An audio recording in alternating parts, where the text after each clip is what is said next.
V Somanna ಇದ್ದಾರಲ್ಲ, ಇವರು ಕಾಂಗ್ರೆಸ್ ಸೇರ್ತಾರೆ ಅನ್ನುವಂಥ ಮಾತುಕತೆ ಇತ್ತು. ಈಗ ಅದಕ್ಕೊಂದು ಹೊಸ ಟ್ವಿಸ್ಟ್.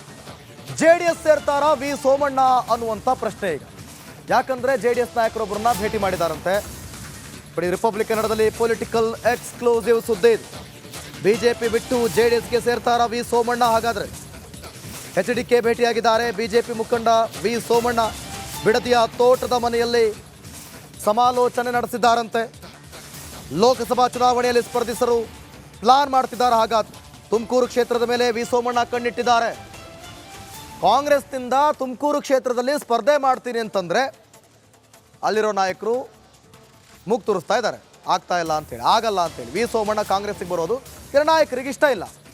ಸೊ ಹಾಗಾದರೆ ಹೇಗೂ ಹೊಂದಾಣಿಕೆ ಮಾಡುವಂತಹ ಪ್ಲಾನ್ನಲ್ಲಿರೋ JDS ಜೊತೆ ಏನಾದರೂ ಕೈ ಜೋಡಿಸಿದ್ರೆ ವರ್ಕೌಟ್ ಆಗಬಹುದಾ? ಈ ರೀತಿ ಲೆಕ್ಕಾಚಾರಗಳು ಕೂಡ ವಿ ಸೋಮಣ್ಣನ ಕಡೆಯಿಂದ ಇರ್ಬೋದು. ಸೊ ಹೀಗಾಗಿ ಬಿಡದಿ ತೋಟದ ಮನೆಯಲ್ಲಿ ಭೇಟಿಯಾಗಿರುವಂಥ ವಿ ಸೋಮಣ್ಣ ನೋಡಿ, ದೃಶ್ಯದಲ್ಲಿ ನೋಡ್ತಾ ಇದ್ದೀರಾ, ಇಬ್ಬರು ಕೂಡ ಕುತ್ಕೊಂಡು ಮಾತನಾಡ್ತಿರುವಂಥ ಫೋಟೋ ಅದು. ಸಮಾಲೋಚನೆ ನಡೆಸಿದ್ದಾರೆ ಅಂತ ಹೇಳಿ. ಹಾಗಾದರೆ ವಿ ಸೋಮಣ್ಣ ಇಲ್ಲ ಕಡೆ ಬಿಜೆಪಿನೂ ಇಲ್ಲ, ಕಾಂಗ್ರೆಸ್ ಇಲ್ಲ, JDS ಕಡೆ ವಾಲ್ತಾರ? JDS ಸೇರಿ ತುಮಕೂರಿನಿಂದ ಸ್ಪರ್ಧೆ ಮಾಡ್ತಾರ? ಯಾಕಂದರೆ JDS ಕೇಳಿರುವ ಕ್ಷೇತ್ರಗಳಲ್ಲಿ ತುಮಕೂರು ಕೂಡ ಒಂದು ಅಂತ ಹೇಳಲಾಗ್ತಾ ಇದೆ. ಈ ಬೆನ್ನಲ್ಲೇ JDSನಿಂದ ನಿಂತು ಹೇಗೂ ಮೈತ್ರಿ ಆಗಿದೆ ಬಿಜೆಪಿ ಮತ್ತು JDS.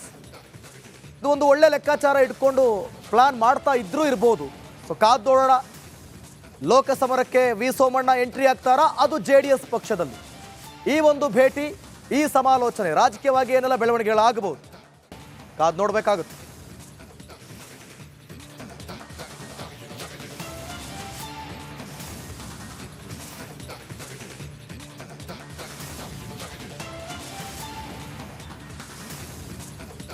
ದೃಶ್ಯದಲ್ಲಿ ಗಮನಿಸ್ತಾ ಇದ್ದೀರಾ, ವಿ ಸೋಮಣ್ಣಗೆ ಬೊಕ್ಕೆ ಕೊಟ್ಟು ವೆಲ್ಕಮ್ ಮಾಡ್ಕೊಂಡಿದ್ದಾರೆ. ಜೊತೆಗೆ ಬಿಡದಿಯ ತೋಟದ ಮನೆಯಲ್ಲಿ ಇಬ್ಬರೂ ಕೂಡ ಡಿಸ್ಕಸ್ ಮಾಡ್ತಿದ್ದಾರೆ. 2023ರ ವಿಧಾನಸಭೆ ಚುನಾವಣೆಯಲ್ಲಿ ಎರಡೂ ಕ್ಷೇತ್ರದಲ್ಲೂ ಕೂಡ ಬಿಜೆಪಿಯಿಂದ ಸೋಲು ಕಂಡಂಥ ಸೋಮಣ್ಣನಿಗೆ ಒಂದು ರೀತಿಯಲ್ಲಿ ಅಸಮಾಧಾನ. ನಾನಿನ್ನೂ ಏನಾದರೂ ಮಾಡಬೇಕು, ಇನ್ನೂ ಕೆಲಸ ಮಾಡಬೇಕು, ಜನರ ಸೇವೆ ಮಾಡಬೇಕು ಅಂತ ಯಾವಾಗಲೂ ಹೇಳ್ತಾ ಇರ್ತಾರೆ.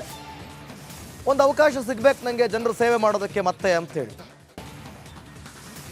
ಚಾಮರಾಜನಗರ ಹೋಯಿತು, ವರುಣ ಹೋಯಿತು, ರಾಜ್ಯಾಧ್ಯಕ್ಷ ಸ್ಥಾನದ ಆಕಾಂಕ್ಷಿಯಾದರೂ ಅದು ಕೂಡ ಸಿಗಲಿಲ್ಲ.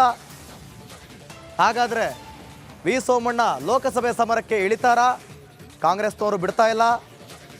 ಬಿಜೆಪಿಯಿಂದ ಅಂತೂ ಸದ್ಯಕ್ಕೆ ಡೌಟು. JDS ಸೇರಿದ್ರೆ ತುಮಕೂರು ಕ್ಷೇತ್ರನ ಆರಾಮಾಗಿ ಅಲ್ಲಿ ಸ್ಪರ್ಧೆ ಮಾಡ್ಬೋದಾ ಅನ್ನುವಂಥ ಲೆಕ್ಕಾಚಾರ.